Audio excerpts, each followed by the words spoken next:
अक्कलकोटच्या आसपास एक तरुण राहत होता. तो खूप मेहनती होता, स्वप्न मोठी होती, पण नशीब मात्र कायम साथ देत नव्हतं. तो जे काही सुरू करायचा, व्यवसाय, काम, योजना, सगळं अर्ध्यावरच कोसळायचं.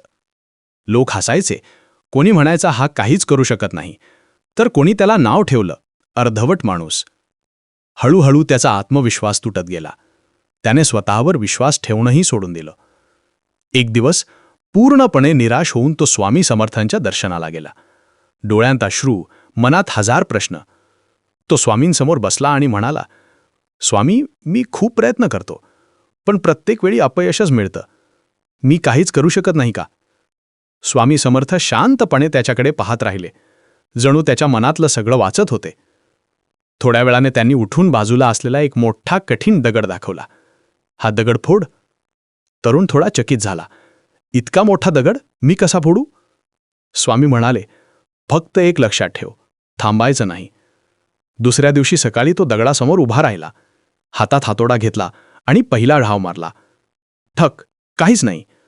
दुसरा घाव, 10वा घाव, दगड तसाच. घाम गळायला लागला, हात दुखायला लागले, पण तो थांबला नाही.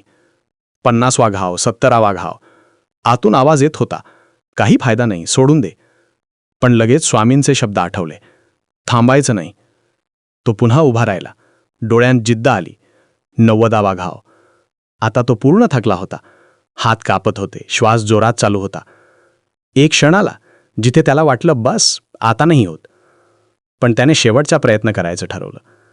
101वा घाव. आणि अचानक दगड मोठ्या आवाजाने 2 तुकड्यांत फुटला. तो तरुण स्तब्ध झाला.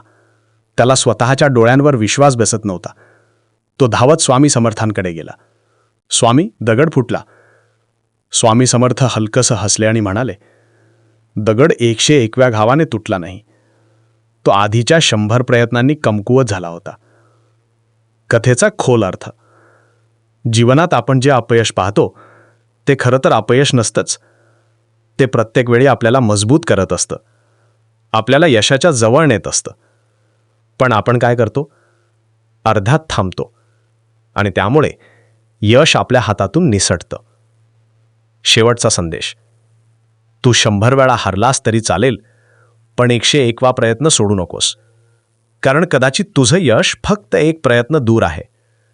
श्री स्वामी समर्थ.